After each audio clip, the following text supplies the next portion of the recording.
Next, arteries और veins के transportation के बाद हम ये चेक करते हैं कि फूड और ऑक्सीजन हमारी बॉडी के सेल्स तक कैसे पहुंचते हैं। हमने पढ़ा था कि फूड और ऑक्सीजन हमारी बॉडी सेल्स तक पहुंच जाते हैं, बट हमारा ब्लड कभी भी इन बॉडी सेल्स के डायरेक्ट कांटेक्ट में नहीं आता। तो क्वेश्चन यहाँ से ये अराइज होता है कि इन्हें वहां तक ट्रांसपोर्ट कौन करता है, आगे इन्हें लेके कौन जाता है। सो यहाँ तक हमने देखा कि आर्टरीज में ये सारी चीजें ट्रांसपोर्ट होके आगे मूव करती हैं। जब हार्ट पंप करता है ब्लड को तो ये आर्टरीज में मूव करती हुई एक एक बॉडी सेल्स तक पहुंचती है। बट जहां पर ये आर्टरीज और ज्यादा थिन होने लगती हैं, उन वेसल्स को कहा जाता है कैपिलरीज। सो जब कभी भी हमारे सेल्स फूड या ऑक्सीजन की डिमांड करते हैं, यहाँ पे ब्लड में से प्लाज्मा बाहर निकल जाता है, जिसे हम टिश्यू फ्लूइड भी कहते हैं, जो प्लाज्मा ब्लड के अंदर प्रेजेंट होता है। सो कैपिलरीज की वॉल्स के जरिए ये टिश्यू फ्लूइड बाहर निकल जाता है और बॉडी सेल्स के बीच में मूव करने लगता है, और इसी टिश्यू फ्लूइड में ऑक्सीजन मूव करती है, फूड मूव करता है, कार्बन डाइऑक्साइड भी इसी टिश्यू फ्लूइड में मूव करती है।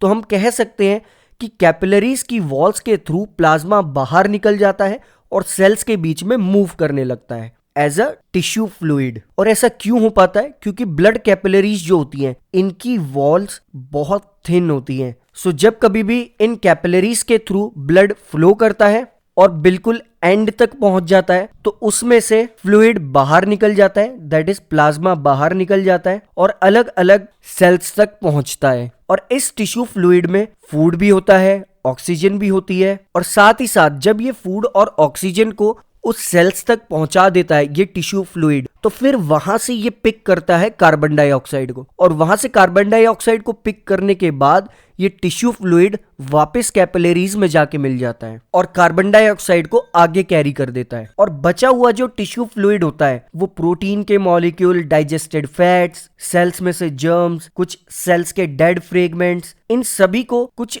बहुत ही छोटी ट्यूब्स में मूव करवाने लगता है, जिन्हें हम कहते हैं लिम्फ कैपिलरीज। और इसका नाम चेंज होके अब हो जाता है लिम्फ।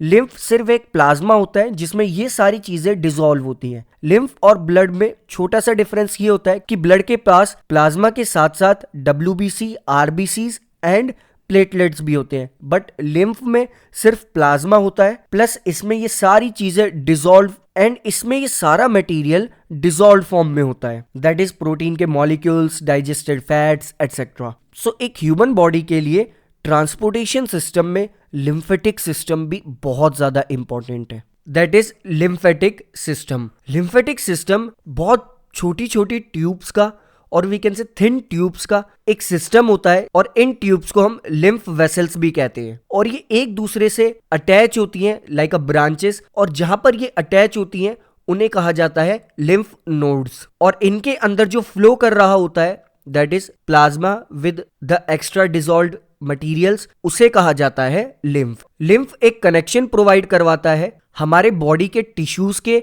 और ब्लड कैपिलरीज के बीच में। जो फूड ब्लड की कैपिलरीज से टिश्यूज तक ट्रांसपोर्ट होना होता है वो ये लिम्फेटिक सिस्टम ही करता है। लिम्फेटिक सिस्टम 4 चीजों से बना होता है, that is lymph capillaries, larger lymph vessels, lymph nodes and खुद लिम्फ। नेक्स्ट, अगर हम लिम्फ के फंक्शन देखें और we can say lymphatic system के फंक्शन देखें, तो लिम्फेटिक सिस्टम न्यूट्रिशन को सेल्स तक पहुंचाने में बहुत ज्यादा हेल्प करता है, दैट इज वो ब्लड कैपिलरीज से न्यूट्रिएंट्स को पिक करता है और वहां से उन्हें ले जाता है एक एक सेल्स तक और वी कैन से टिश्यूज तक। नेक्स्ट, लिम्फ बॉडी को प्रोटेक्ट भी करता है, वो बॉडी को प्रोटेक्ट करता है उन जर्म्स को उन बॉडी टिश्यूज से बाहर निकाल के जो कि वहां पर डेड हो चुके होते हैं। और लिम्फेटिक सिस्टम वेस्ट प्रोडक्ट्स को भी सेल में से रिमूव करने में हेल्प करता है, दैट इज वो बचे हुए डेड सेल्स